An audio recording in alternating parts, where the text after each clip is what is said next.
Okay, what we're going to learn today, it's a mixture of sources. You're going to have to bear with me because we're going to see some Hebrew in the screen and so on.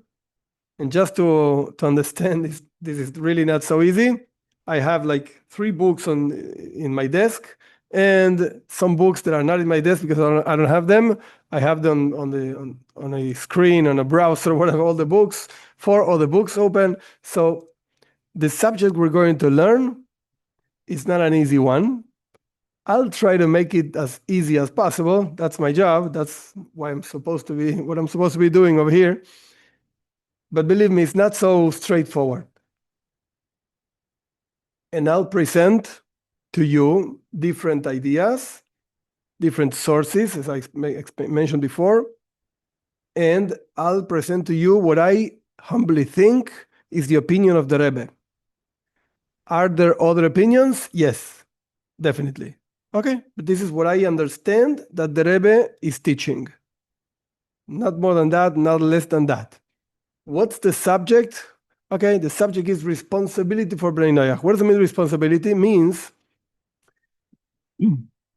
at which time a person, man and woman, a person becomes accountable for her deeds. When he's born, we'll see somebody talks about this. When it's born, when he has 13 and she has 12, when he has 20, 25, 100, when do we say this person, this human being, from now on is responsible?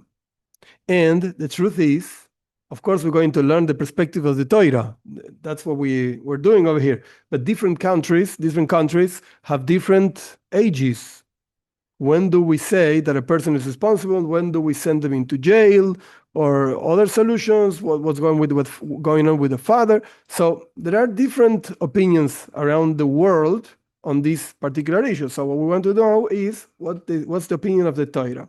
And again, this is not so straightforward. We'll see. These are the sources we're going to be learning. Not all of them inside, not all of them. Just a few of them inside. I reduced the Hebrew as much as I could to make it clear and simple, but there's a lot more discussing this. So first source, Parshas Vayishlach. We will see a very short story. I'm not going to say the whole story. I assume you can learn it by yourself, so you don't need me to know the story. Then we're going to learn one line of the Rambam. Then we're going to see that we're not going to learn it inside, there is such a thing as response of Rosh. I'll explain to you who the Rosh was. Then Chasam Sofer. Then Sheva Mitzvos Hashem, which is actually the Hebrew name of the Divine Code. I have it divided in volumes. It's 3 volumes. I'll read to you inside what it says, but only after reading the other sources so you can understand what the rabbi, he's a genius. I'm not criticizing anything. Don't misunderstand me. But what is he doing with the sources? You will see. Only after learning the sources, you will realize, hey, the rabbi said something interesting. Where did he get it from? You will see. Be'ezras Hashem, God willing. And then we will learn just a few paragraphs from the Rebbe directly. The original is in Yiddish. I'm not going to read to you the Yiddish. I'm just going to read my perfect English, and we will see what the Rebbe says. Let's go. That's the trip we're going to make. We're going to do. First of all, the first source, the Torah, and there are additional sources that will appear around the presentations. You will see. So the first source, there's a story in the Torah, Parshas Vayishlach. There's a guy named Shechem. He abducted Dinah. He raped Dinah, a daughter of Yaakov. And basically, Shimon and Levi, 2 children of Yaakov, were so angry at this. All the children of Yaakov were very angry at this. They ended up basically killing everybody in Shechem, in the city of Shechem. That's what they did. And you can look up the story by yourself. It's over there, written in the Torah. They ended up killing everybody, recovering Dinah. And they left. They killed Shechem, which was the name of a person and the name of the city. That's what the city was called. They killed his father, Hamor, whatever. They recovered Dinah. Now, when the Torah says this particular verse, so on the third day, again, I'm not saying the whole story. They asked these people to circumcise or whatever. On the third day, when they were in pain, because these people just circumcised 3 days after circumcision, Shimon and Levi, two of Jacob's children, sons, brothers of Dinah, they gave their life for Dinah, took each, jump this parenthesis that I added, jump it, took each his sword. This is like right common perfect English, that's real perfect English, came upon the city unmolested and slew all the males. That's it. We killed everybody. All right. But when the Torah says in Hebrew, okay, there's a mistake over here. It should say ish. There's a dalit over here. Let me just correct it quickly. Ish should say with a shin. And this is called. Oy. All right. I'm sorry. All right. Now that is corrected, let's move on. The Torah says the word ish. Ish means man. So the correct English translation is took each his sword. Shimon took a sword and Levi took a sword. But the Hebrew text is ish harboy. Each man took his sword. Okay, Hebrew is different than English. It's not a problem.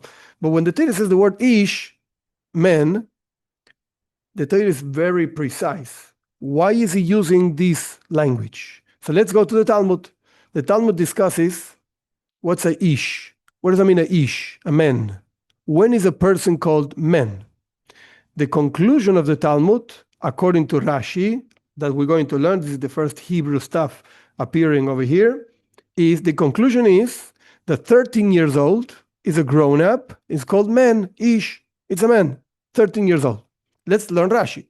I'm not going to read to you the Hebrew. The Hebrew is over here. I'm just going to translate as we read. Ish, a person, a man, it's when he's 13 years old and not less than that. Because, says Rashi, very simple. We don't find in the whole Torah, and Rashi knew the whole Torah, of course, we don't find in the whole Torah that somebody, anyone, is called Ish, man, unless he's at least 13 years old.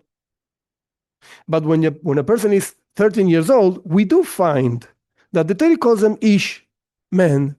Where do you see this? Oh, let's go to our verse over here in Pashas Vayishlach, as it's written in this verse.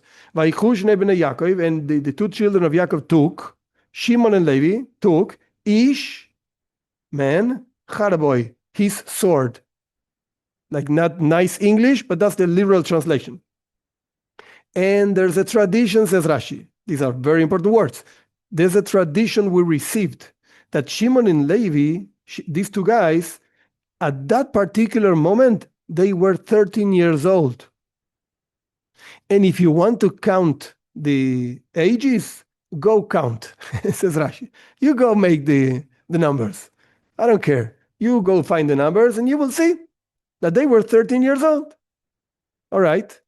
So we see that these two guys, 13 years old, the Torah calls them Ish, that's a man, 13 years old.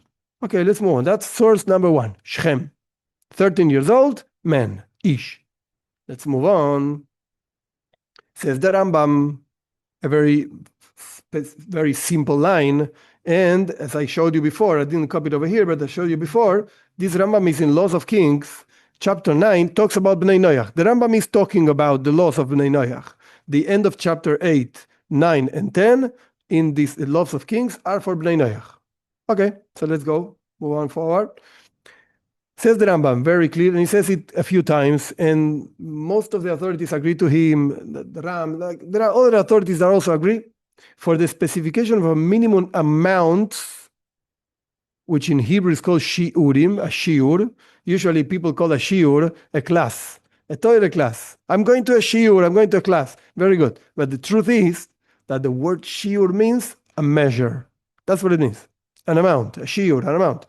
The specification of minimum amounts only applies to Jews.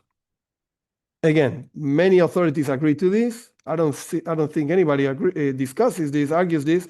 And what the Rambam is saying is, every single place in the Torah, when the Torah says there's a measurement to the fulfillment of a specific mitzvah, commandment, that measurement, that amount applies to Jews, not to non-Jews. Measurements were not given for non-Jews. That's a rule, a law, that it's a known law. According to this law, that was the Rambam, Spain, year 1000. Let's move to France. Actually, the Rosh lived in France and then he lived in Spain. It was a huge Osher ben Yechiel, huge rabbi, huge important rabbi. One of the main rabbis, there are actually three, the Rambam, the Rosh, and the Rif, Yitzchak Alfasi. These three, quote unquote, guys, rabbis, are the heads, the main opinions of the Shulchan Aruch, of the Code of Jewish Law. According to these three rabbis, the whole Code of Jewish Law is built around these guys. So we're talking about somebody important. Rabbi ben Yechiel. Okay, he writes, again, I'm going to read the English. You asked me, he says, he lived in year 1300s, around those years. You asked me, when do we get, what's the source, basically, that a person, a man, a boy, of 13 years old, you'd give him at 13 years old, and one day, that means complete 13 years old, he's leaving his year number 14, so he fulfilled 13 years old, and now he's living his 14th year. That person is already liable for his acts, and therefore punishable. For the Torah, of course, for the Torah. But less than that, we don't consider this person knows what he's really doing. So we say he's not liable for punishments. How do you know that? That's what somebody asked the Rosh. How do you know that? And the Rosh answered, you should know. This is something that God gave in Mount Sinai. And this is part of the shiurim. You see the word shiur? This is part of the measurements, amounts, like other amounts. He brings other amounts of chatzitzim, mechitzim, doesn't really matter the other names. That those amounts are halacha leMoshe Sinai. They were given as a law by Moshe Rabbeinu in Mount Sinai. And there's a shiur, there's a measurement, an amount, and there's a limit for each single thing in the Torah that was given to Moshe Rabbeinu be'al peh, by word of mouth. So the Rosh is saying very clear, his opinion is, that's not the only one, but his opinion is, where do you get the idea that at 13 years old, the famous bar mitzvah, his guy is having a bar mitzvah, very nice. How old is the guy? 13 years old. Where do you get this from? That's something that God told Moshe in Mount Sinai, and it's a shiur, it's an amount that doesn't have any sense, doesn't have any rationale to it. Forget it. The Torah says so. We received it as a tradition. Now, combining everything over here, the Rambam is saying that the amounts only apply to Jews. The Rosh is saying clearly that 13 years old, to consider a person grown up, so to speak, liable for his acts and so on, that's a shiur, that's an amount that only applies to Jews. So according to this perspective, and we didn't finish because we have the Chasam Sofer over here, but we didn't finish. According to this perspective, clearly, why is a boy bar mitzvah responsible for his acts, according to the Torah, at 13 years old? Because that's what the Torah says. That's the tradition. Forget it. Doesn't make any sense. And furthermore, for women, it's 12 years old. And that's a known thing. Women develop before men, usually. But whatever.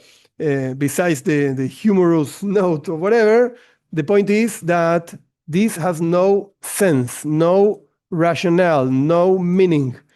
God said to Moshe Rabbeinu, 13 years old, that's a grown-up boy. Now, if you go back just a second, there's another opinion. Why do we actually celebrate Bar Mitzvah, 13 years old, call a person grown up? Because of the story of Shimon and Levi. Shimon and Levi, again, we learned from Rashi, they were called men, ish, and we have a tradition that they had 13 years old. And don't confuse, please. the tradition of Shimon and Levi being 13 years old, don't confuse that with the tradition that the measurements, like the Rambam says, when the amounts were given to Jews only. Don't confuse these two traditions. It's two completely independent things. To the point that it could have been, the truth is, what I'm saying is wrong, but it could have been that the tradition was that Shimon and Levi were 25 years old. And it wouldn't have made any difference over here on the story. The only difference would have been, oh, wait a second. And the Torah calls them Ish, a man. Yeah, of course. 25 years old, you're a big man already. Come on, start doing something with your life. You're already grown up. But since the Torah calls them Ish, Shimon and Levi, and the tradition is that they were 13 years old, then from here we learn, and this is a different opinion than the Rambam, the Rosh, and the Chasam Sofer, we learn from here that a boy becomes a man at 13 years old. So conclusion over here, we have two opinions. Opinion number one, that since Shimon and Levi were called men and they were 13 years old, that's the tradition, therefore a man in Judaism is from 13 years old on. Second opinion is, no, don't come to me with Shimon and Levi, don't come to me with stories, no. Where does the measurement of 13 years old come from? That's a tradition. Comes from a tradition. Now, I'm not going to put in the screen the Chasam Sofer, doesn't make any sense because it's a long text. What I'm going to do, oh, you're asking me if Shimon and Levi were twins. No, they were not. But I assume, haven't seen this written anywhere, but I assume that they were born basically with very, very short time between them. Leah had Reuven, Shimon, Levi. The truth is, I have two children. My third, who is a girl, and my fourth, who is a boy, they were born basically the same year. There are, I think, 2 or 3 days in the year, they have the same age. They have the same age. But just 2-3 days in the year. Okay, so it's possible. Let's call it possible. They were not twins, but let's call it possible. It could be. Okay, to me it happened. Okay, let's go. Let's move on. Chasam Sofer, again, I'm not going to read the whole thing to you. It's long and it's complicated. But basically, the Chasam Sofer brings the Rambam and the Rosh, both of them. We just learned them. We just saw what they say. The measurements are only for Jews. And the Rosh says that this thing of 13 years old is it's a measurement, it's a shiur, it's an amount, therefore it's just for Jews. That's what the Chasam Sofer brings clearly. And he brings an interesting expression. We're not going to say that a boy just born, like one day, he's just born, we're not going to punish him for doing something. Forget it. That's crazy. Doesn't make any sense at all. So, therefore, we have the opinion of the Rosh, again. We have the opinion of the Rambam. This is what the Chasam Sofer explains. And if you want to know about non-Jews, the Chasam Sofer is talking directly about non-Jews. It's not a letter that he wrote to a non-Jew. He wrote it to a rabbi talking about something else.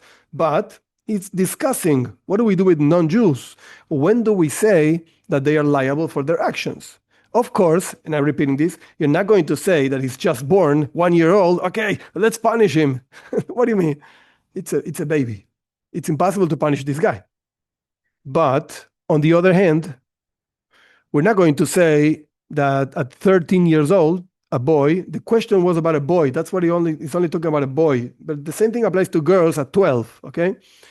We're not going to say that at 13 years old, says the Chasam Sofer, who was called Moshe Sofer, end of year 1800s in Europe, in Germany. He lived in Germany. Now, we're not going to say that a non-Jew becomes a man, according to the Torah, of course, at 13 years old. No, we're not going to say that. Why not? Because, again, measurements, the Rambam, the Rosh, that's only for Jews. So when do we say he becomes a grown-up? So he says, look, if a person, we're talking about a boy, if a boy understands, has understanding of life, so to speak, then we call him already a grown-up. And it's responsible for his actions. Responsible for his actions. Of course, if he's a fool, and I'm not saying, yeah, I'm also a fool and you're a fool, and I'm talking about like a medical situation, okay, a sick and so on, etc., etc. I don't know the words in English, so you will forgive me. But if it's really, I don't know if retarded is the word, I don't know, don't misunderstand, please. If it really doesn't have anything in the brain for whatever reason, God created him like this, so he's never going to be liable. Forget it. That's also a rule. It doesn't make any sense. He doesn't know what he's doing, and so on. But definitely, the Chasam Sofer, again, takes the idea of the Rambam and the Rosh and applies it to non-Jews. And says, since, again, we said clearly that this number, 13, only applies to Jews, according to what the Rambam taught and so on, so we're going to say that a non-Jew, we're going to go according to his brain, his mind. Is he a smart person or not? Do you see that this guy can be responsible for what he does? Yes or no? And that's the age. We're not going to put a number over here. We're going to look at his mind. And there are going to be situations in which this boy at 10 years old, he's already, quote unquote, a grown-up. What does it mean, a grown-up? Means he's responsible for his actions. And we're going to say this guy at 15 years old, he's not so fast as this other guy, and so on. This is what the Chasam Sofer writes, clearly. This is what he writes. Okay, so let's move on. What do? We have, again, two opinions. We go according to, so to speak, the nature of a person that at 13 years old is called a grown-up already. And look at what Shimon and Levi did. They killed a whole city of people and so on. Or we're going according to a traditional measurement that has no relationship with non-Jews. Okay, according to this, I'm sorry.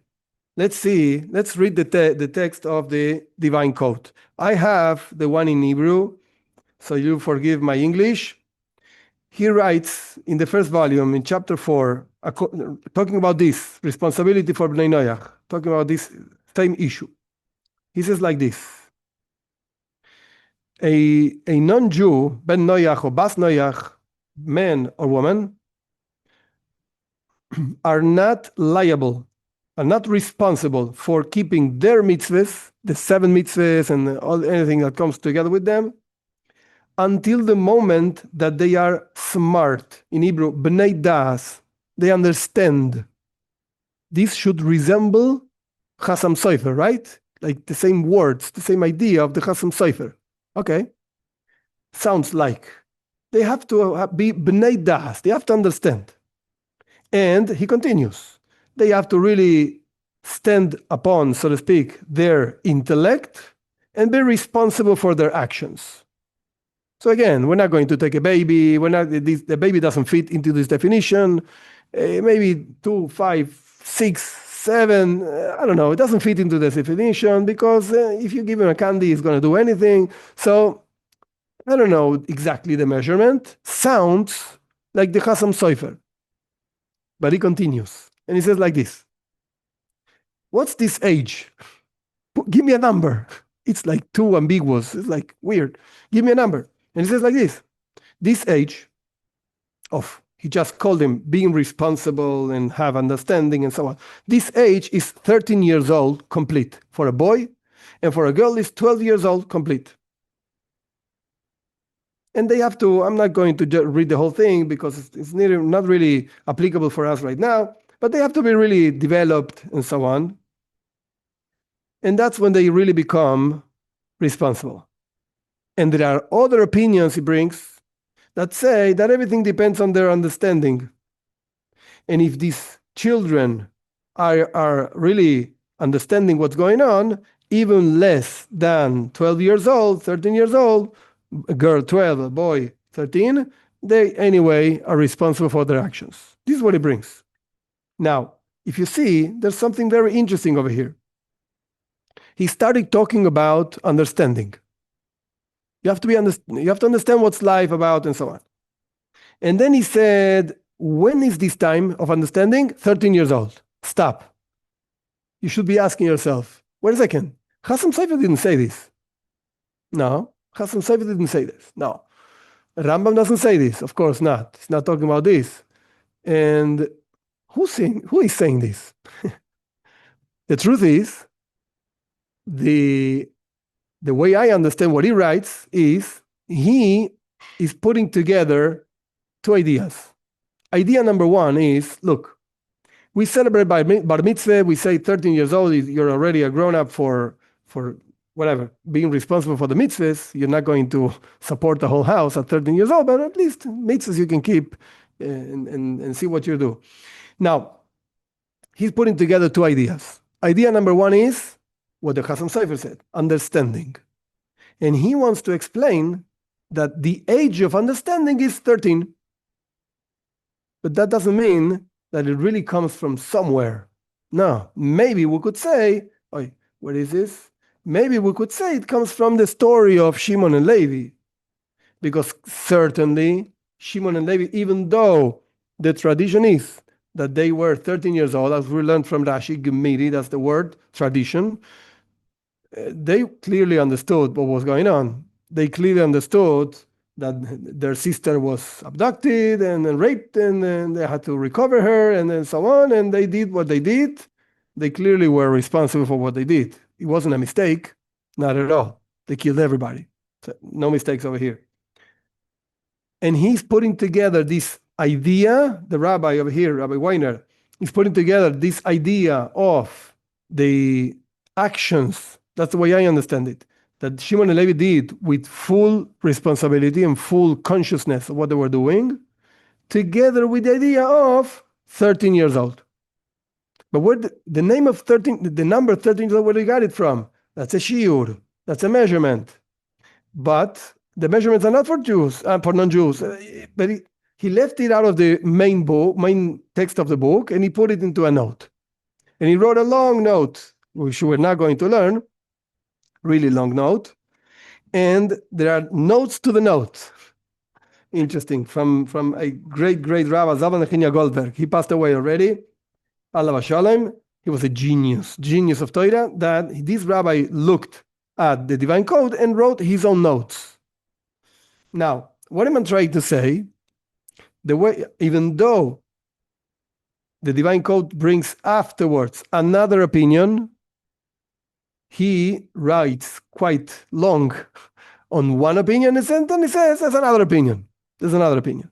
The way I understand it is, he's going after the first opinion that he brought, that a non-Jew at 13 years old becomes a grown-up, and by a boy and by a girl, 12 years old becomes a grown-up.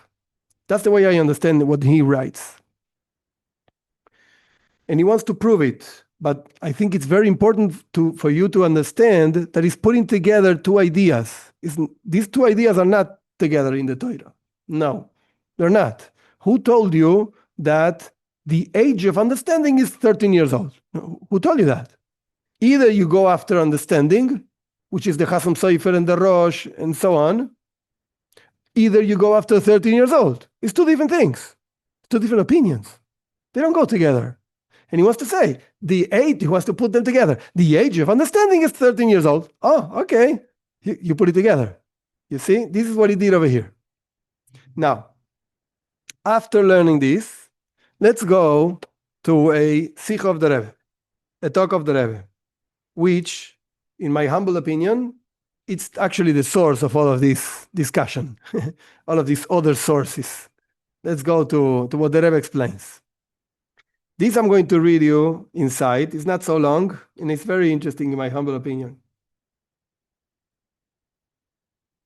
First, in order to understand easily, first the Rebbe makes a, so to speak, a summary of what I just explained to you, the different opinions. That's what the Rebbe first is going to do, and then he's going to bring us an interesting idea and how these ideas apply in our service to God. The Rebbe the way I understand it, is going to tell us his opinion. That's the way I understand. But let's see. Let's read together. This is just a part of a relatively long, not so long, but whatever. It's just a part of a talk of the Rebbe, which we're not going to learn the whole thing. We're just going to learn this part. Now, regarding the source of the law for Jews of 13 years old, you become bar mitzvah. You become a grown-up, responsible for the mitzvahs. We find two opinions, says the Rebbe. Opinion number one is that we learn from the verse of Shimon and Levi, the verse in Breshis. Opinion number two, this is a shiur, this is a measurement, and it's halacha leMoshe Messina. This was given by God to Moshe in Mount Sinai. Forget it, no understanding, no rationale to it at all. These are the two opinions that Rebbe brings, that there are no other opinions. These are the two opinions about the age of bar mitzvah. Before continuing with the Rebbe, in a practical note, every single Jew around the world is going to celebrate bar mitzvah 13 years old if you're a boy, and bas mitzvah 12 years old. Nobody's going to ask, what's the source? Okay, that's it. That's the law. Okay? End of discussion. That's the law. But the Rebbe wants to bring something else. That's why he brings the sources. Okay, there are two opinions over here. Okay, two opinions. What's the difference between these two opinions? According to the first opinion, again, that we learn from Shimon and Levi, there's a change in the nature of a person. When you become, in a boy, when you become 13 years old and 12 for a girl, there's a change in your nature. Your brain changes, your mind changes, your heart changes. Because that's the nature of most of human beings, most of people. That doesn't mean that everybody it's a grown-up at 13. That doesn't mean that everybody it's a stupid at 12. I'm 20. No. But most of people at 13 years old already, you can be responsible. And we consider a person of 13 years old, you have a big mind. You're already grown up in your understanding of things. That's the first opinion. According to the second opinion, this is a din, a law. We don't really care about your nature, and we don't really care about human beings or anything. This is a law that God gave us in Mount Sinai, and it doesn't depend at all in a change in nature. We don't care about nature. This is a law. That's it. Again, we exclude mental illnesses and these kinds of things. We leave it outside. Of course, we're not going to say that such a person is responsible. No, not at all. But we're not talking about that. Let's go back. Again, what's the difference between these two opinions? What do you consider over here? A change in nature, or the Torah says you're a grown-up. It's a din, it's a law. Came from above, so to speak. Either comes from below, like nature changes. Oh, suddenly I became a smarter person. Oh, you're 13 years old. You're bar mitzvah, or a girl 12. You're bas mitzvah. Or we say, I don't care about nature. God said this. Okay. God came down and said this. What's the difference between these two opinions? What do we care? We anyway celebrate bar mitzvah 13 and bas mitzvah 12.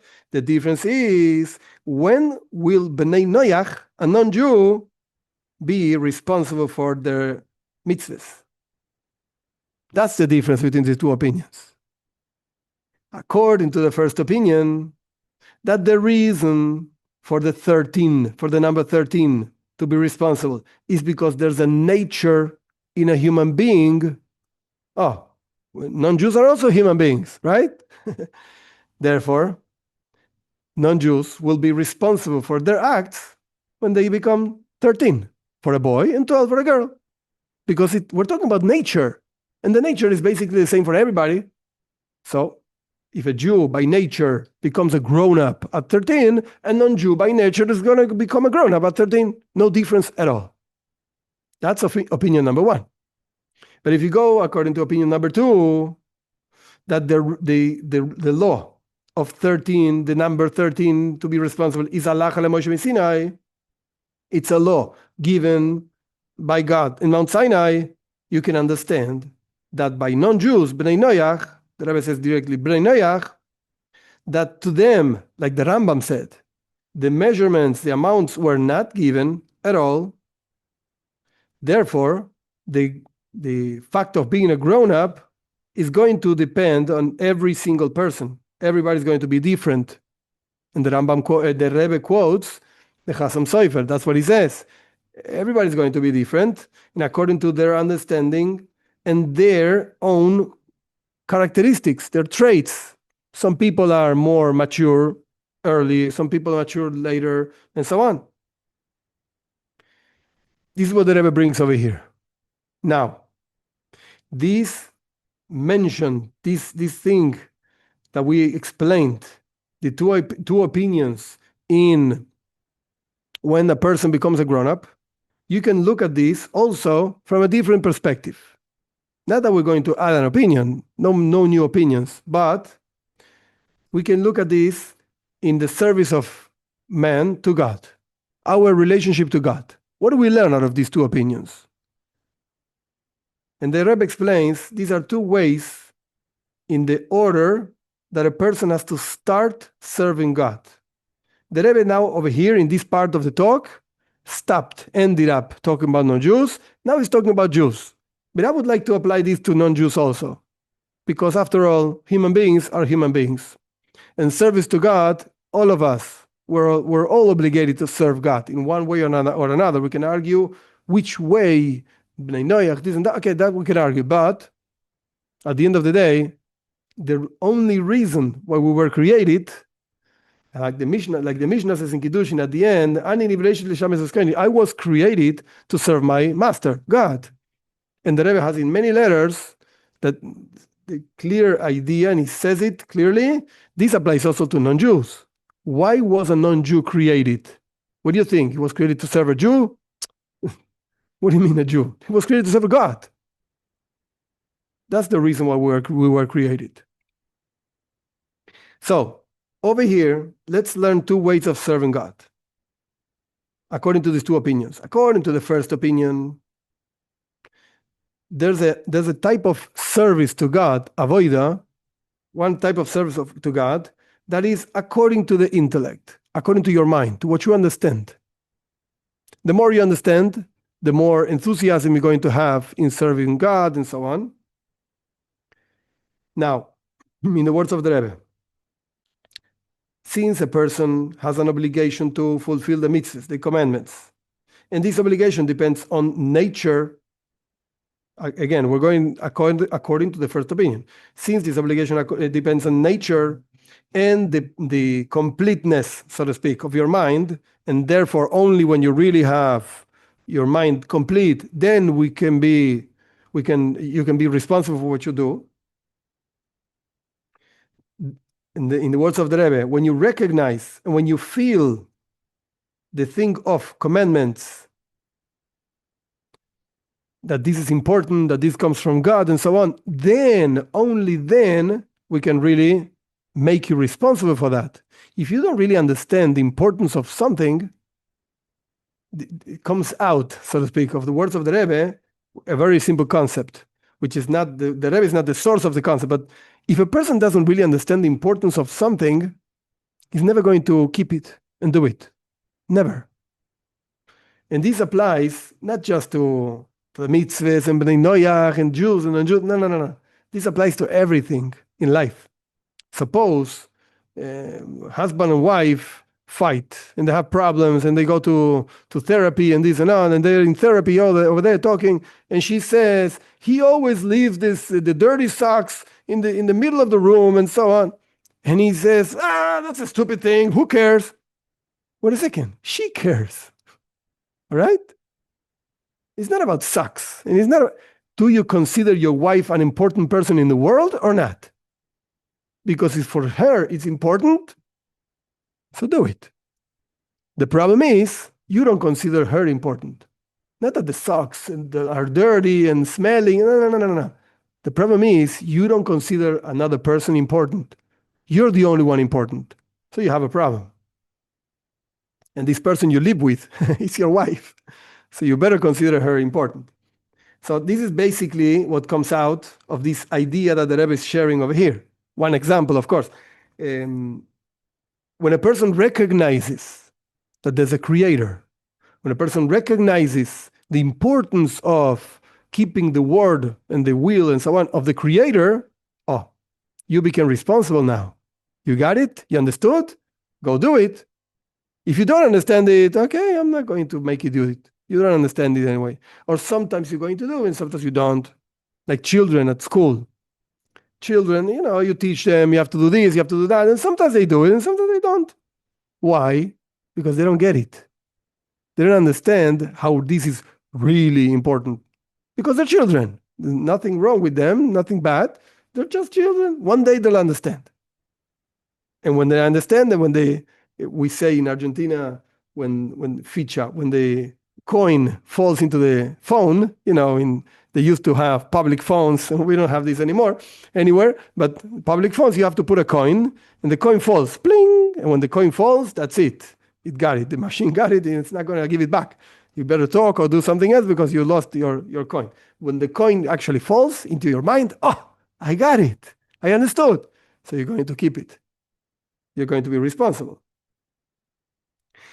Therefore, says the Rebbe, we can understand that the beginning of the service of God, it's in a way of understanding.